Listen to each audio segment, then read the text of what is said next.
For more, we check in with CBS lead NFL insider Jonathan Jones. JJ, we did not expect to be here, but here we are. Tell me what you're hearing from around the league, how we got here. This, Joe, is a repudiation by the NFL of how Shedeur Sanders and those around him handled the entire NFL draft process.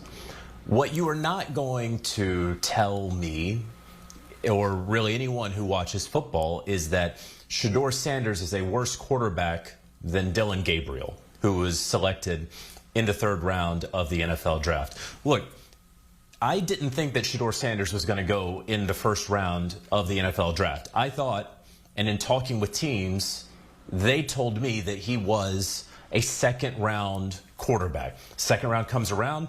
I start calling around today. At the start of the draft, I learned he's probably not going to go in the top 10 of the second round. Okay, that's fine. At some point in there, in talking with NFL evaluators, they believed that at some point in the second round, he would eventually be selected in the second round. Then the third round comes. And as we know, of course, he's not selected at all on Friday night. And so when you look at this, you say that Shedeur Sanders, you see that Shedeur Sanders was clearly talented enough to be selected in the top 5 when it comes to quarterbacks, right? He was a top 5 quarterback in this year's class. Not a great class, not a class that had many first rounders, but he was one of the 5 best quarterbacks in this NFL draft. You're not going to convince me otherwise of that. But the difference here is how he and those around him handled the draft process. Let's go back even a year ago when his father, Deion Sanders, one of the greatest athletes of modern times, was saying, look, we might pull an Eli, which, of course, he was referring to how Eli Manning ultimately didn't go to the San Diego Chargers and then engineered, along with his father, a way to go to the New York Giants 2 decades ago. And then his tune changed over the next year, right? But then what continued to happen? He would tweet after every Las Vegas Raiders loss, thank you, God. And it seemed like the Raiders were destined for the #1 overall selection. It seemed like he was trying to engineer his way to the #1 pick on a team that was co-owned by Tom Brady. And then the New York Giants, maybe they get the #1 pick, or they're going to be up top. And so he has the New York Giants colored cleats. And then we get to the combine, and no, he does not throw, which is not uncommon for top quarterbacks these days. But in some of those meetings, and we reported this at the NFL Scouting Combine in Indianapolis, at some of those meetings with certain teams that maybe Shedeur Sanders didn't really want to go to, didn't see himself going to for any number of reasons. Maybe they had a starting quarterback installed there. I was told that he more or less sandbagged in those interviews. I don't know if he didn't take them seriously, what it was, but he did not give it his all in some of those interviews. Rubbed some teams the wrong way.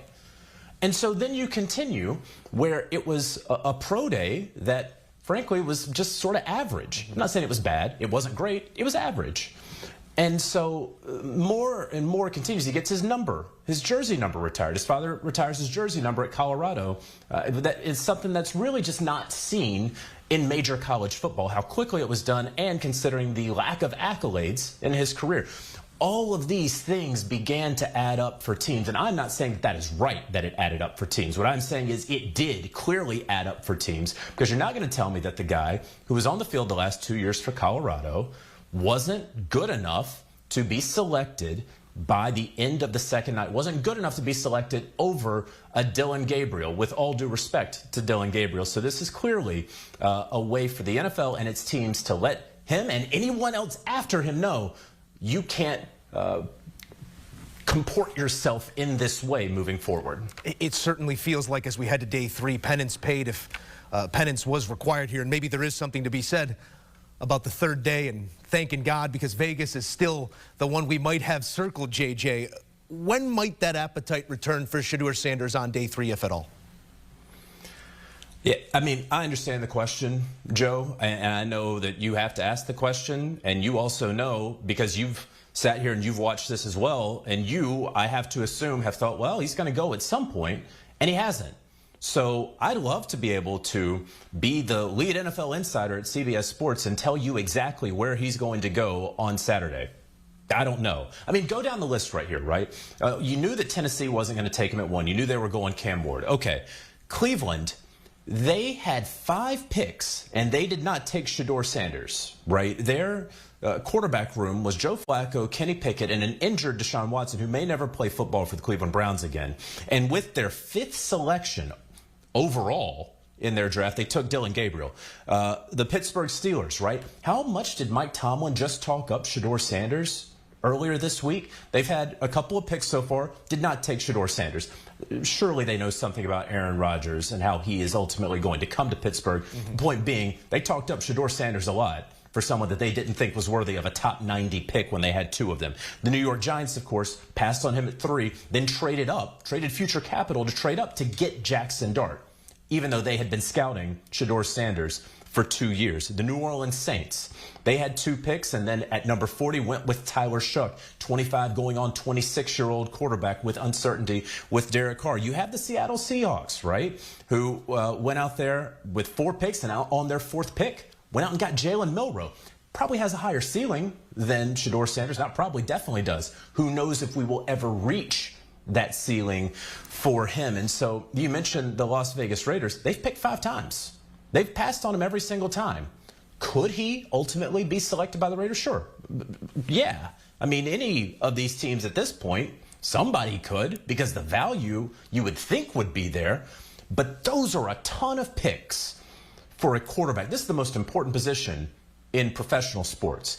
This is a position where not that long ago, when Brock Purdy was taken in the 7th round, and around that time, we all kept saying, man, you just got to take quarterback every year. You never know. It's so important. How many GMs get fired because they don't get the quarterback position right? So make sure that you are always insulated. All of these teams that very clearly need backup quarterbacks have said time and again, we don't need Shedeur Sanders. And not just need, we don't want Shedeur Sanders.